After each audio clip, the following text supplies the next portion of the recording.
യൂദായുടെ ലേഖനം ഒരു പഠനം. Part number 80. യൂദായുടെ ലേഖനം 11-ാം വാക്യത്തിൽ നിന്നുള്ള ദൈവത്തിന്റെ അധികാരത്തോട് മത്സരിച്ച 3 ഉദാഹരണങ്ങൾ പഴയ നിയമതാളിൽ നിന്ന് ഓർമ്മപ്പെടുത്തുകയായിരുന്നു. കായീന്റെ വഴി, ബിലയാമിന്റെ വഞ്ചന, കോരഹിന്റെ മത്സരം എന്നുള്ളതായിരുന്നു അത്. കോരഹ്, നാഥാൻ, അബീരാം എന്നിവർ മോശയുടെ അധികാരത്തിനും അഹരോന്റെ പൗരോഹിത്യ ശുശ്രൂഷയ്ക്കുമെതിരായി വിമർശന ബുദ്ധിയോടെ അഴിച്ചുവിട്ട കലഹത്തിന്റെ ചരിത്രരേഖ സംഖ്യാപുസ്തകം 16, 17, 18, 19 അധ്യായങ്ങളിൽ കാണാൻ സാധിക്കുന്നുണ്ട്. മോശയുടെ പിതാവായ അബ്രഹാമിന്റെ സഹോദരനായ ഇസ്ഹാക്കിന്റെ പുത്രനായിരുന്നു മത്സരത്തിന് നേതൃത്വം വഹിച്ച കോരഹ്. സഭ ഒട്ടൊഴിയാതെ എല്ലാവരും വിശുദ്ധരാകുന്നു, ആകയാൽ ഞങ്ങൾക്കും ഭരിക്കാം, ഞങ്ങൾക്കും ശുശ്രൂഷിക്കാം, ഇതായിരുന്നു ഇസ്രായേലിന്റെ മധ്യ മുഴങ്ങിയ മുദ്രാവാക്യം. ജനം മോശയെയോ അഹരോനെയോ അല്ല അവഹേളിച്ചത്, ശുശ്രൂഷയ്ക്കുള്ള ദൈവിക അധികാരത്തെയായിരുന്നു എന്നുള്ളതാണ് ഇവിടുത്തെ പ്രധാന കാര്യം. സംഖ്യാപുസ്തകം 16-ാം അധ്യായത്തിന്റെ 3-ാം വാക്യത്തിൽ കാണുന്ന ഞങ്ങൾക്കും ശുശ്രൂഷിക്കാം എന്ന ചിന്താഗതിയിൽ ധൂപകലശവുമായി സമാപന കൂടാരത്തിന്റെ വാതിൽക്കലെത്തിയ 250 പേരെ ആദ്യമായി ഉയരത്തിൽ നിന്നും അഗ്നി ഇറങ്ങി ദഹിപ്പിച്ചു കളഞ്ഞതായി നാം കാണുന്നു. രണ്ടാമത്തെ ഗണമായ കോരഹിനോട് ചേർന്നുള്ള എല്ലാവരെയും ദൈവം ഒരു അപൂർവ കാര്യം പ്രവർത്തിക്കിയാൽ ഭൂമി വായ പിളർന്ന് ജീവനോടെ അവരെ വിഴുങ്ങിക്കളഞ്ഞു. സംഖ്യാപുസ്തകം 26-ാം അധ്യായത്തിന്റെ 10-ാം വാക്യത്തിൽ ഈ കാര്യം കാണുന്നുണ്ട്. അവർക്കാരും കുഴിമാടം തോടേണ്ടി വന്നില്ല എന്നുള്ളതാണ്.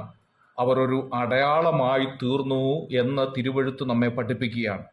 ദൈവവിളിയില്ലാതെയും ആന്തരിക പരിവർത്തനം കൂടാതെയും കേവലം അധികാരത്തിനും സ്ഥാനമാനത്തിനും വേണ്ടി ആത്മീയ ശുശ്രൂഷയ്ക്കായി കച്ചകെട്ടി ഇറങ്ങുന്നവർക്ക് ഇതൊരു പാഠമായിരിക്കട്ടെ എന്ന് ദൈവവചനം ഓർപ്പിക്കുന്നു. ദൈവം നൽകിയിരിക്കുന്ന വിശ്വാസത്തിന്റെ അളവനുസരിച്ച് നിങ്ങളെ തന്നെ വിലയിരുത്തിക്കൊണ്ട് നിങ്ങളെ പറ്റിയുള്ള മതിപ്പിന് സ്വയം സത്യസന്ധരായിരിക്കുവാൻ റോമാലേഖനം 12-ാം അധ്യായത്തിന്റെ 3-ാം വാക്യം നമ്മെ പഠിപ്പിക്കുകയാണ്. ഒരുപറ്റം ജനം ഭൂഗർഭത്തിൽ ജീവനോടെ താഴുമ്പോൾ സ്വന്തം കൂടാരം വിട്ട് കോരഹിന്റെ പുത്രന്മാർ ഓടിപ്പോയി എന്നുള്ളതാണ്. എന്നാൽ കോരഹിന്റെ പുത്രന്മാർ മരിച്ചില്ല എന്ന് സംഖ്യാപുസ്തകം 26-ാം അധ്യായത്തിന്റെ 10-ാം വാക്യത്തിൽ നാം വായിക്കുന്നു. കോരഹിന്റെ പുത്രന്മാർ പിതാക്കന്മാരുടെ ശവക്കുഴിയേക്കാളും അവരുടെ അസ്ഥിപഞ്ജരത്തെക്കാളും ജീവനുള്ള ദൈവത്തിന്റെ കൽപ്പനകൾക്ക് വില കൊടുത്തു എന്നുള്ളതാണ് ഇതിന്റെ കാരണം. സത്യവചനത്തിലെ സത്യങ്ങൾക്ക് ജീവിതത്തിൽ സ്വാഗതം കൊടുക്കാതെ പഴകി ദ്രവിച്ച സിദ്ധാന്തങ്ങളും വിശ്വാസ പ്രമാണങ്ങളും അനാചാരങ്ങളും നൂലാമാലകളും പലരും ഉയർത്തിപ്പിടിച്ചുകൊണ്ട് ഇന്നും നടക്കുന്നു എന്നത് ദുഃഖത്തോടെ ഓർത്തിരിക്കേണ്ട ഒരു സത്യമാണ്. ദൈവപ്രമാണവും ഇവയ്ക്കെല്ലാം അതീതമാണെന്ന് നാം പലപ്പോഴും ഓർക്കാറില്ല എന്നുള്ളതാണ്. കായീൻ ദൈവത്തിന്റെ രക്ഷയിൽ അന്തർലീനമായിരുന്ന ദൈവിക അധികാരത്തെ നിഷേധിച്ചു എന്ന് നാം കാണുകയുണ്ടായി. രക്തച്ചൊരിച്ചിലുള്ള യാഗത്തിന്റെയോ വിശ്വാസത്തിന്റെയോ ആവശ്യമില്ലെന്ന് അവൻ കരുതി. എനിക്കൊരു മതമുണ്ട്, അതിൽ കവിഞ്ഞൊന്നും എനിക്ക് ആവശ്യമില്ല എന്ന് ചിന്തിക്കുന്നവർ ഇന്ന് ലോകത്തിൽ അനേകരാണ്. ബിലയാം വേർപാടിന്റെ ജീവിതത്തിനു മേലുള്ള ദൈവിക അധികാരത്തെ നിഷേധിച്ച വ്യക്തിയാണ്. ഈ മാർഗം പിൻപറ്റുന്നവരുടെ മുഖത്തു നോക്കി യൂദാ ഇന്നും വിളിച്ചു പറയുകയാണ്, അവർക്കയ്യോ കഷ്ടം എന്ന്.